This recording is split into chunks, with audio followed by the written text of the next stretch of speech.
Journey to the Center of Flatlandia by Frank America.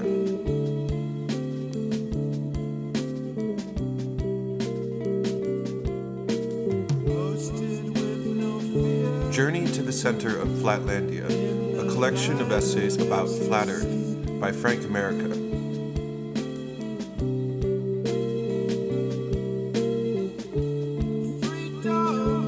Finally, we shall place the sun himself at the center of the universe.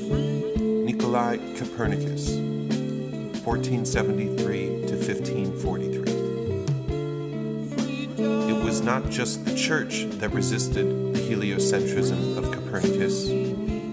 Tycho Brahe, 1546 to 1601.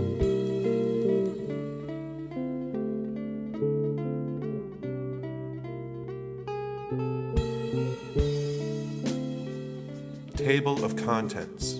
Prologue. Opening Thoughts. The journey to the center of Flatlandia begins.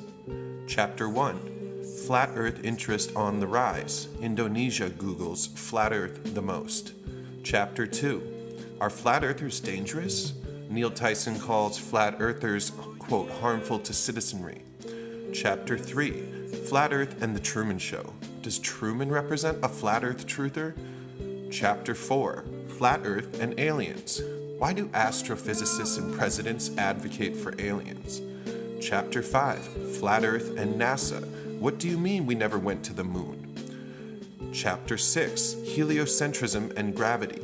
The vacuocentric origins of fairy tale spinners. Chapter 7. Flat Earth and Scientism.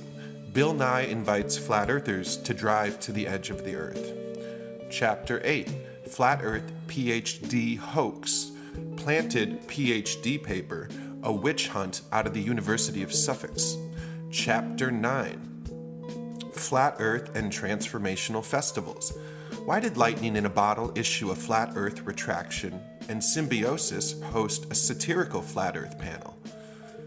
Chapter 10. Flat Earth and SpaceX.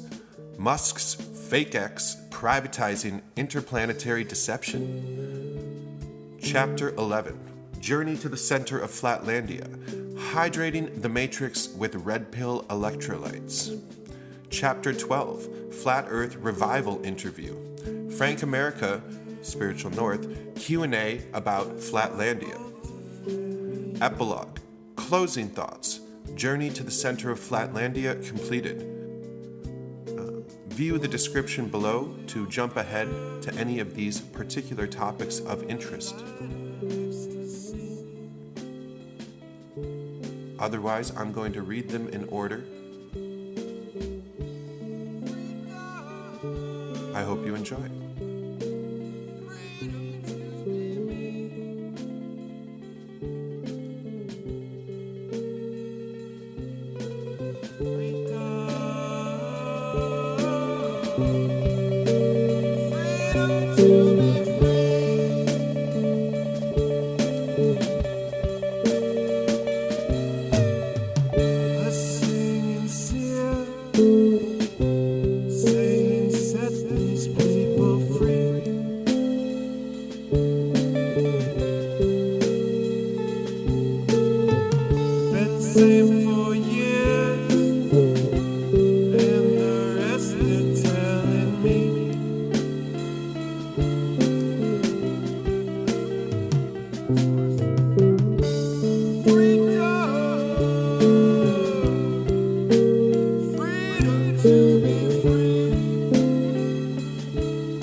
In writing a book like this, that is to say, one that advocates an alternative cosmology or worldview, I think it is important to lay no claim to an absolute truth about the nature of reality, but instead simply present the aspects of this inquiry that have become, at the very least to me, noteworthy. This book is essentially a collection of essays about flat Earth.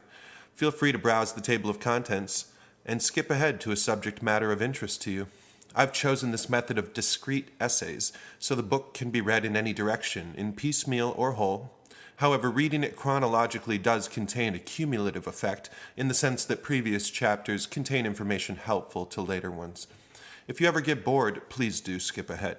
These essays serve as a spectral portrayal of the socio-cultural milieu which has blossomed around the phenomenon of flat Earth.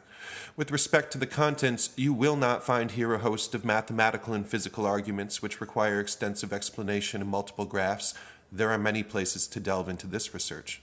You will find here two basic claims, and hopefully quickly realize neither one requires a belief in a flat Earth in order to be true, because I'm not making a claim about the shape of the Earth, but rather exploring the elements pertaining to this resurgent field. The first one is that the Earth is experientially stationary, with the obvious exception of earthquakes.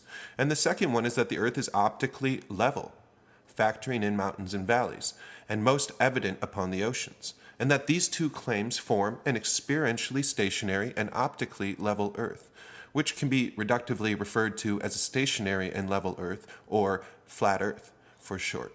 Moreover, cosmological and cultural belief in a flat Earth is millennia of years old. The rise of globalism, which is used in two senses, has been within the last 500 years.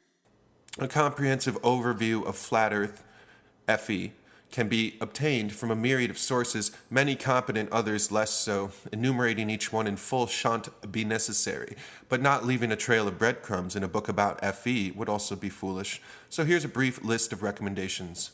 For a vegan feast, I recommend Dave Murphy's interview on Macedonian late-night cable and his recent brief and well-attended lecture at a university on Curvature 101. For physics and engineering-based research, I recommend Balls Out Physics by Brian Mullen. For an outdoor run, I recommend Timothy Sheaf's interview on London Real. For a comprehensive overview of the history of flat Earth, I recommend Eric Dubé's History of Flat Earth. For a quick fix, I recommend ODD TV's Flat Earth in 5 Minutes or A Stranger's Guide to Flat Earth as an extended version. For a crash course in Flat Earth, I recommend Mark Sargent's Flat Earth Clues. For an athletic dunk, I recommend Kyrie Irving's appearance from 30,000 feet on the Road Tripping with RJ and Channing podcasts, currently unavailable. See Pseudo-FE Retraction. For an evangelist jaywalking type vibe, go to Authentic Intent. For a real ass East Coast dude, check out Richie from Boston. For a Bible Belt type Christian, Dean Odel's sermons. And for an academic faith-based researcher, view Rob Skiba's Biblical Flat Earth Conference in Amsterdam. For great music and insight into language, Isa Mahalski. For a dope listen, B.O.B's Educational Avatar Reality Training Habitat, Earth Mixtape, is a gem. For some movie-style documentaries, celebrate Truth, Scientism Exposed and Scientism Exposed 2, Ethereal, The Battle for Heaven and Earth by The Truth is Stranger Than Fiction, and The World's Most Shocking Secret by Lucid Truth. For general news, Dearth. For perhaps the most solid pound-for-pound flat earther, I recommend Wakey Wakey. In particular, his live presentation given in Zurich, which I encourage everyone to listen to. For an eloquent and pioneering flat earth rant, David Wolf at LIB. And for PhD-level flat earth, which is to say hyper-focused and speculative, but fascinating and imaginative elements, anything published by Flatwater Flat Earth. On Sunday afternoon, you might like to catch an episode of Globebusters with Bob and Jaronism. There are many other people involved that I did not mention worth looking into, and perhaps some of the ones I have mentioned aren't. But I wanted to provide a wide breadth of exposure, and perhaps you'll find one or some of them preferential in your own journey. At the end of the day, this resurgent cosmology is about trusting yourself. So take everyone out here with a grain of salt. I'll leave links in the description below to everyone I just mentioned. All of the above channels have moved me in my journey to some degree, and so I recommend them. But I don't presume to know how another's development, especially in a matter such as this, can and will increase. Moreover, I'm not certain if any one of these people will or will not deceive you at some point in the future, or has already deceived me. So you do you, amigo. Find what moves you and lean in. Whether the Earth is a primary stationary center with the sun and moon going around it, as I believe it to be, and as it appears to the naked eye and our experiential existence, or instead is a spinning and wobbly sphere that is orbiting the sun 93 million miles away, as most say, remains debatable. Regardless, a stationary and level plane of existence appears self-evident in the most primary observation, and I would appreciate every reader to contemplate that experiential truth, at least for a moment, regardless of their heliocentric or geocentric leanings. The degree to which these two claims, stationary level, translate into actual physical flatness across the entire face of the Earth, factoring in shifts in topological altitude, and the literal fixed immovability of the entire Earth's body, factoring in earthquakes, is part and parcel of the unpacking flat Earth requires within your own investigation. Even so, the question of the position of the Earth in the cosmos may be of far greater importance than the actual lay of the land, so to speak. That is to say, many people might understand geocentrism more readily than heliocentrism, but still resist arguments about the shape of the Earth. It's worth noting that there is no doubt, if only this much is true, it would still greatly undermine many an institution, scientific apparatus, and greatly redefine aspects of our physics-based model of cosmology. Lastly, with respect to the hyperlinks contained herein, I attempted to select as best I could and opted to engage popular news outlets, governmental websites, and universities as much as possible so as to decrease the likelihood of links becoming unavailable, and also to undergird the fact that this subject matter exists across a variety of societal sectors. With that said, most of the material is only available from the researchers whom are pursuing it, and among them, I always aim to select the strongest and most fitting link for the subject matter at hand. There is no guarantee that all links will remain active. If you do click on them, start a playlist for reference sake. Previously, this ebook was published under the moniker Spiritual North, but has now been updated, revised, and re-released under my artist handle and nom de plume, Frank America, because somebody's gotta. One essay from the first edition, which I'm no longer partial to, got cut, and one essay that I feel fits much better got added. If you're curious, for the record, the newly added essay is the last chapter in this current edition. Enjoy!